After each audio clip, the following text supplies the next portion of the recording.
برنامه از محصولات تنی.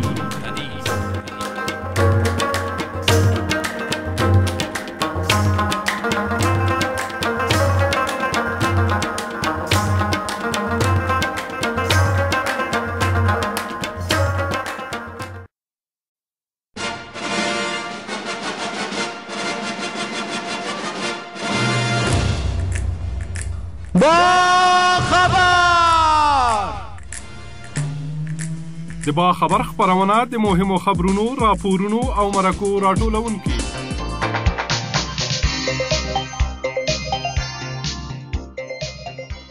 د سلام په وړاندې کولو سره زه زرغونه روشان او زما همکار مجیب خلوتکار د دغه مطالبو په وړاندې کولو سره ستاسو په خدمت کې حاضر یو.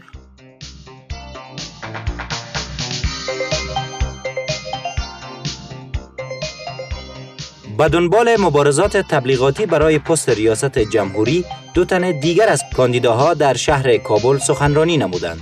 د مهنګۍ د شورا د غړو وړاندیز د ټولټاکنو د ځنډېدو په اړه.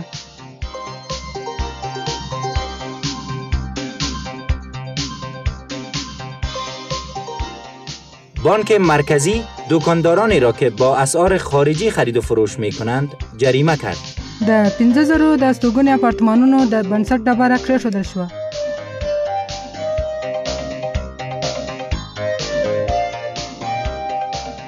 در ولایت تخار از عبور و مرور موترهای بدون نمبر پلیت و یا موترهای شیشه سیاه جلوگیری به عمل می آید.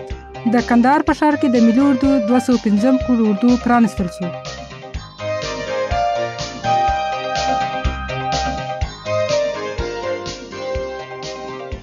سمینار حمایه طفل و مادر با اشتراک علمای دینی در بلخ خاتمه یافت، ولی قبل از همه مشروع اهم اخبار از سمع سهیم.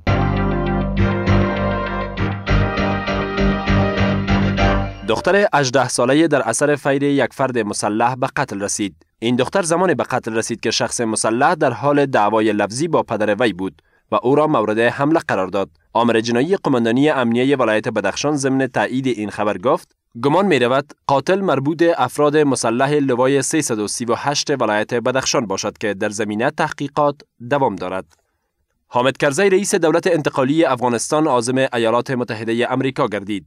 سفر وی به قصد اشتراک در 59مین جلسه ملل متحد می باشد. در حاشیه این جلسه 3 روزه وی با کوفی عنان سرمنشی ملل متحد و سران بعضی از کشورهای دوست ملاقات می کند.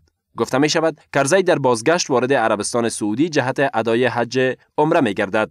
این در حالی است که وی به تاریخ 3 اکتبر سال جاری در محفل اشتراک می کند که به مناسبت اعطای جایزه بین المللی پرستیژ برای وی در جرمنی در نظر گرفته شده است. در مسابقات جهانی قرآن کریم قاریان افغان مقام 3 و 6 را به دست آوردند.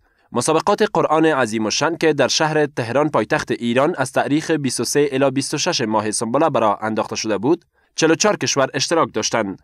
گفته شده است 2 تن از قاریان افغان هر یک محمد امیر نویدی در قسمت حفظ قرآن مقام 3 و قاری سلیمان یوسف در قسمت تلاوت مقام 6 را به دست آوردند. کارگاه آموزشی برای دست اندرکاران سینمای افغانستان از سوی مؤسسه دفاع از حقوق زنان یعنی روزنه برگزار شد. در این کارگاه 30 تن از هنرپیشه‌ها و کارکنان سینمای افغانستان اشتراک دارند. با گفته محمد نادر نادری مسئول بخش آموزشی مؤسسه روزنه، در اینجا شمار از فیلم‌های مستند افغانی به نمایش گذاشته شده و هنرپیشه‌ها، فیلمسازان و دست اندرکاران سینمای ما در مورد فیلمنامه، طراحی صحنه‌ها بحث و گفتگو می‌نمایند که 2 روز دوام خواهد داشت. و وزارت دفاع امریکا 35 تن زندانیان پاکستانی را از پایگاه نظامی گوانتانامو به کشورشان سپردند. با انتقال 50 تن از زندانیان پاکستانی شمار آزاد شدگان از زندان گوانتانامو به 191 تن رسید. بر اساس بیانیه پنتاگون از بین این 35 زندانی 29 نفر آن بعد از رسیدن به پاکستان ادامه محکومیت خود را در آن کشور سپری می کنند و 6 تن دیگر آنها آزاد می گردند. آزادی این زندانیان در حال صورت گرفت که قرار است پرویز مشرف امروز برای اشتراک در 59مین اجلاس سازمان ملل متحد وارد نیویورک گردد. با سلام مجدد، مجیب خلوتگر هستم و با زرغونه روشان شما را به برنامه خودتان یا با خبر خوش آمدید میگم. خدا کنه که صحتمند و سرحال برنامه را گوش بگیرین و تا پایان برنامه با ما باشین. اوکې ګران همکاره، په دې هیله چې ګران اوریدونکو د خپرونې تر پایه زموږ سره وي.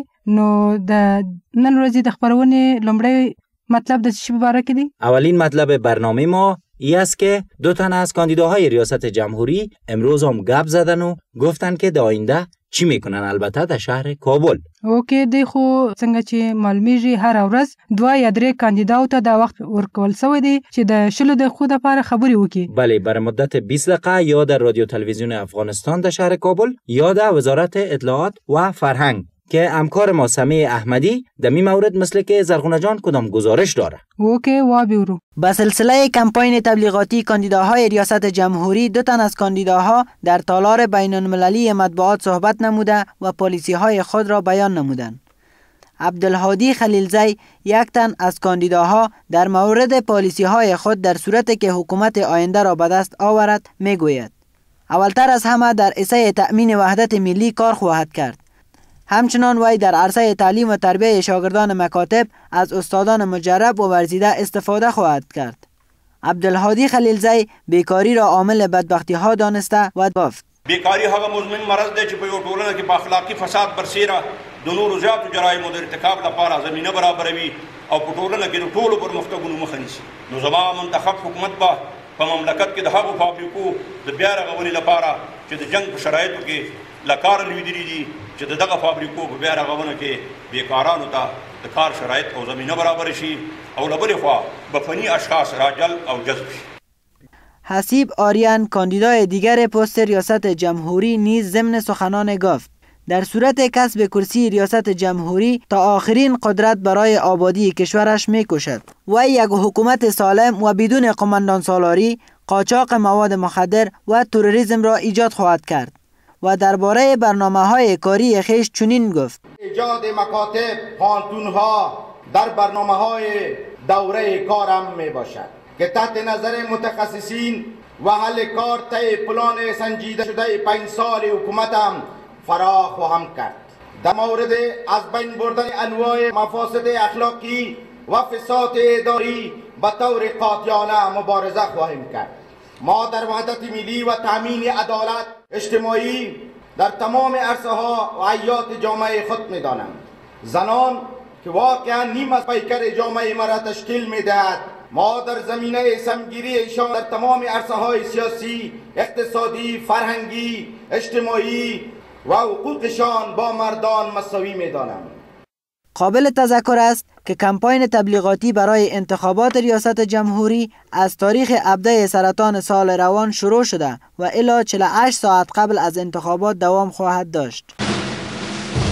د کاندیدانو خبرې خو مو واورېدلې او اوس پوهېږم مجیب جانه چې د هماهنګۍ شورا څه ویلي دي؟ بله، شورای هماهنگی گفته که اگه امکان داره انتخابات 1 ماه دیگه به تعویق بیفته. البته پیش از اینکه سر اصل مسئله بیاییم باید بگوییم که شورای هماهنگی کاندیداهای ریاست جمهوری یک شورایی است که بعد از اینکه کاندیدای ریاست جمهوری رسما اعلان شدن که فلانی فلانی فلانی باعث کاندیدای ریاست جمهوری قبول شده، اینا چند نفر یک جای شدن و یک شورا را به نام شورای هماهنگی کاندیدای ریاست جمهوری جور کردن. اینا رو بگو که گپ از چی قرار است. نو دا شورا خو همیشه ځینې غونډې کوي او بیا ځینې وړاندیزونه هم لري. حالا خو گفته که اوس وایي چې انتخابات یوه میاشت نور هم وروسته ولویږي. و دیگه چی گفته؟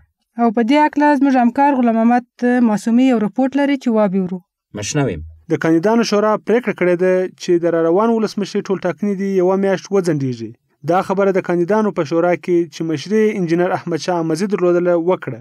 په دې هکله انجینر احمد شاه احمدزي و باخبر ته داسې وایي: موږ فیصله کړې ده تیر ورځ غونډه کې چې اقلا یوه میاشت وځنډیږي چې د موږ د کاندیدانو لپاره د کمپین وخت میسر شي. ځکه موږ په یو میاشت کې لا که 15 ولایته وګورو، زیات نشو لیدلی. نو که یو میاشت بل وخت هم راشي اقلا نیم افغانستان خو سړی وګوري. د نوموړي شورا یو بل غړي سید عبدالهادي دبیر چې په خپله هم یو کاندیدا دی وایي چې دا یو فردي پریکړه نه ده. همدارنګه هغه په دولت باندې هم ځینې نیوکې لري.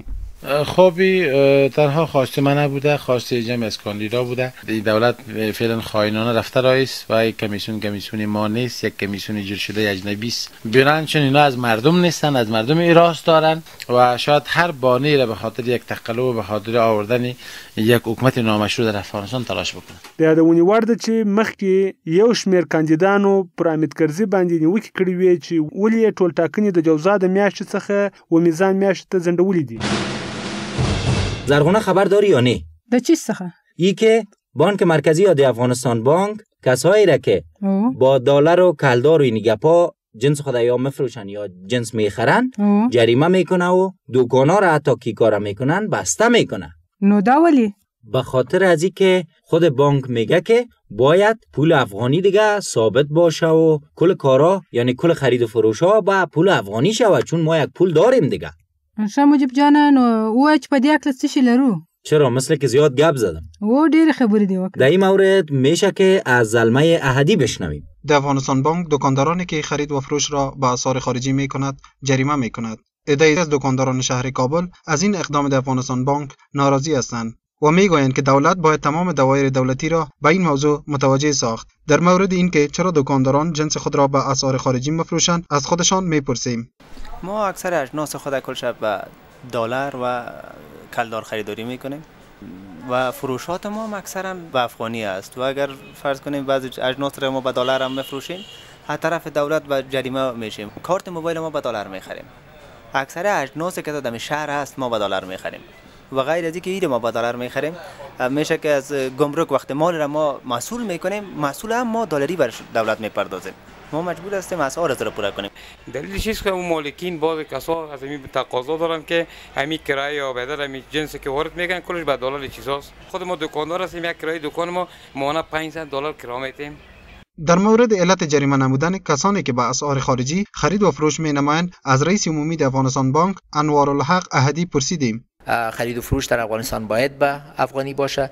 ما برای موثریت پالیسی پولی خود ما ضرورت داریم که قسمت بسیار زیاد خرید و فروش ما به افغانی صورت بگیره تا بفهمیم که عرضه پول در بازار چقدر است و به او اساس ما سیاست پولی بانک مرکزی را طرح و تعمیل کرده بتانیم. از احدی در مورد این که چرا کمپانی های بزرگ مخابراتی و یا بعضی از هتل ها را در این مورد جریمه نمی کنند پرسیدیم. ما خواهشی را کردیم که برای کمپانی های کلان مثل روشن و مثل آریانا و مثل بعضی از هتل ها که به دلار و بعضشان هم به روپیه پاکستانی خرید و فروش میکنن که از حکومت اجازه بگیریم که ما ایرا مجازات سنگین برشان بتونیم، در حدود 50,000 تا 100,000 افغانی اینا را هر بار مجازات کنیم. مجیب خبره چې د کابل په ښار کې د 15,000 کورونه جوړیږي. اوه چقدر زیاد، 5,000 خانه؟ اوکې، او دا خو تاسو پوهیږئ چې نن د کابل په ښار کې د کورونو ډیر کمبود وجود لري. خو و این 5,000 خانه چه رقمی است؟ یک منزله است، دو منزله است؟ اینو نگفتی؟ دا به د اپارتمانونو په شکل جوړیږي. یعنی چند منزله دیگه؟ حتما نو څو منزله به لري. و این ساختمان‌ها را به کی میتن؟ دا ساختمانونه داسې ویل کېږي چې د کابل ښاریانو ته ورکوي او هغه خلک چې دا کورونه اخلي په قسط به اخلي. خو و دیگه؟ او نور که ډېر زیات معلومات په دې هکله غواړې نو بیا د داود شاه مل څخه واورو. د کابل په شراره کې د 15,000 رهایشي اپارتمانونو د بنسټ ډبره کېښوده سوه. دا اپارتمانونه د مسکن جوړولو د شرکت لخوا جوړیږي.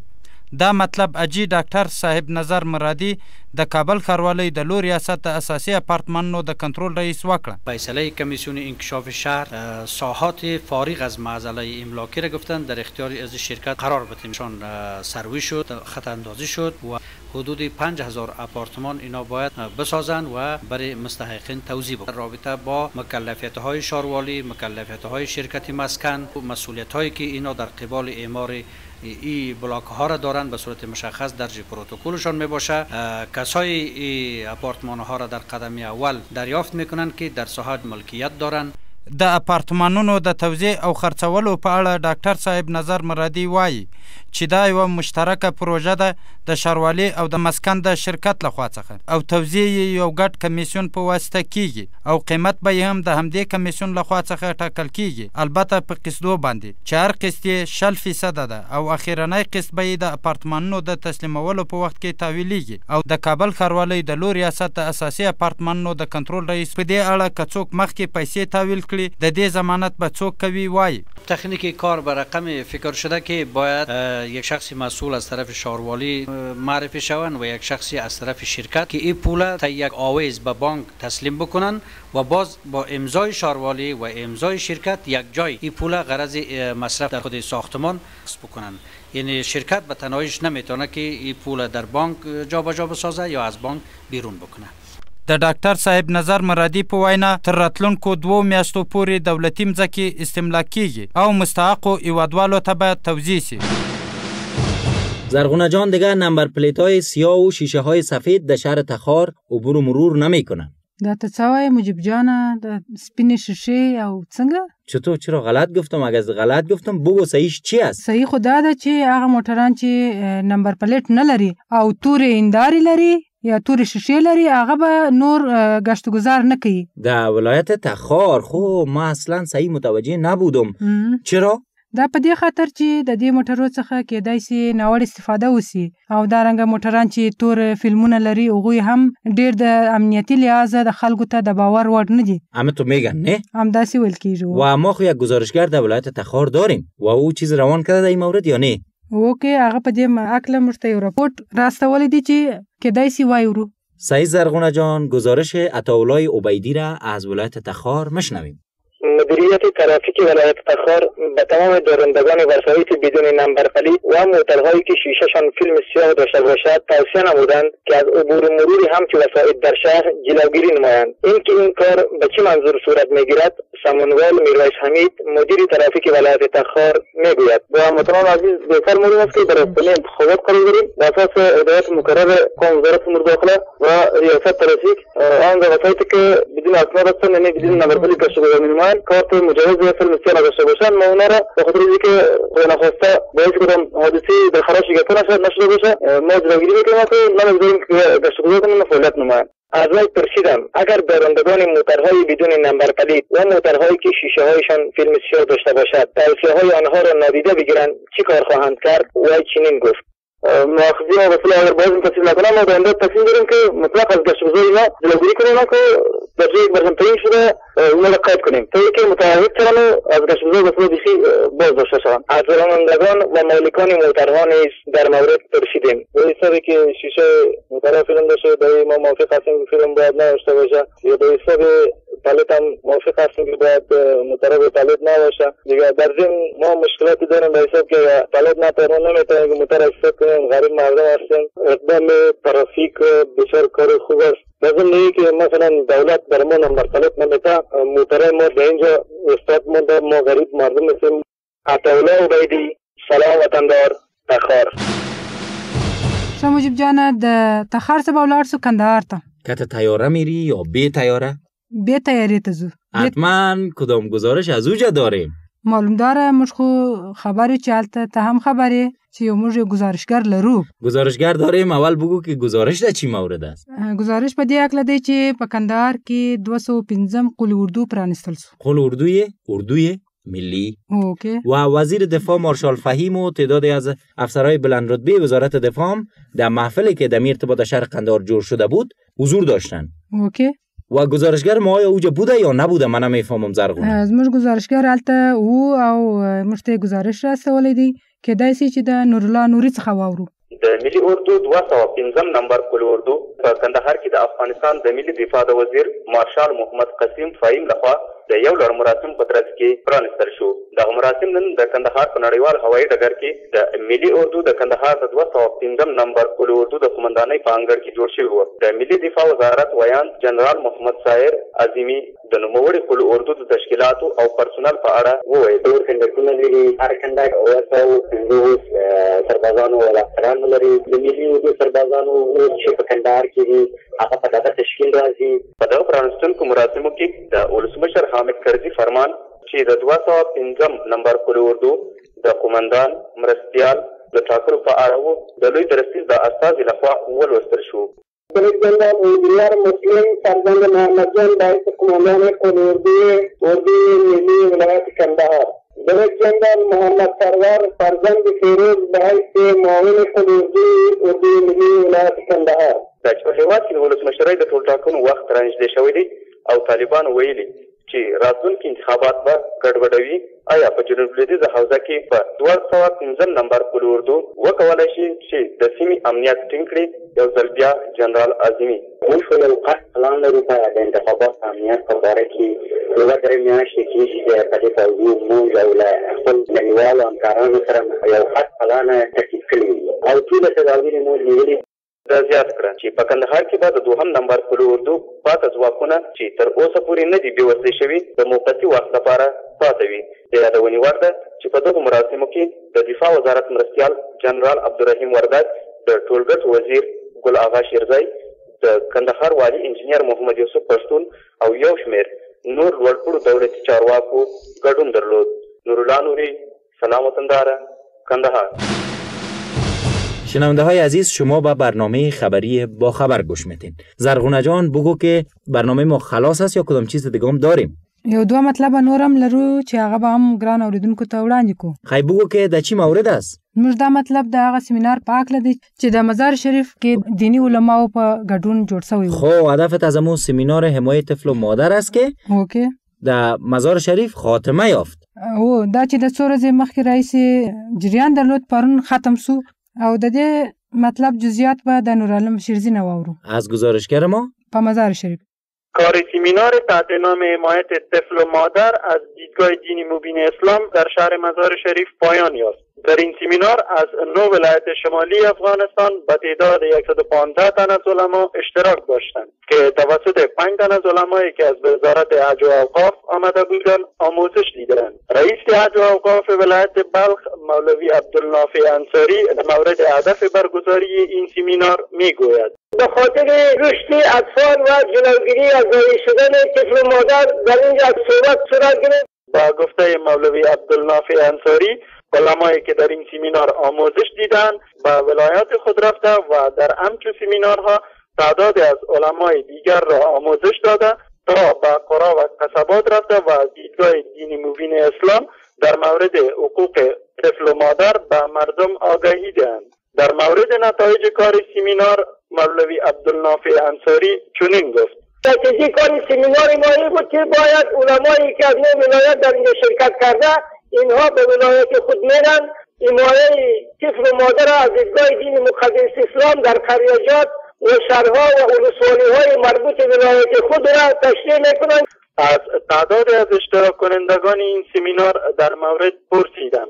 بسیار برنامه‌های خوبی مطرح شد در رابطه با حمایت اطفال. تجدید اطفال با بندی شرعی د نقطه نظر نه د دینی نقطه نظر نه خبری وشوی. همچنان 2 تن از شهریان شهر مزار شریف در این مورد میگویند: کار خوب است که سیمینار بسیار خوب است و تمام ولسوالی‌ها تا مردم آگاهی پیدا کنند. بسیار جای خوب است و برای مردم بسیار اثر و چیز خوب میده. اگه که فقط برنامه باشه هیچ کدام معنی نمیده. قابل تذکر است کار این سیمینار به مدت 3 روز ادامه داشت که به حمایت صندوق وجعی اطفال ملل متحد یونیسف در هتل فرحت شهر مزار شریف برگزار شده بود. نورعالم شیرزی، سلام وطندار، مزار شریف.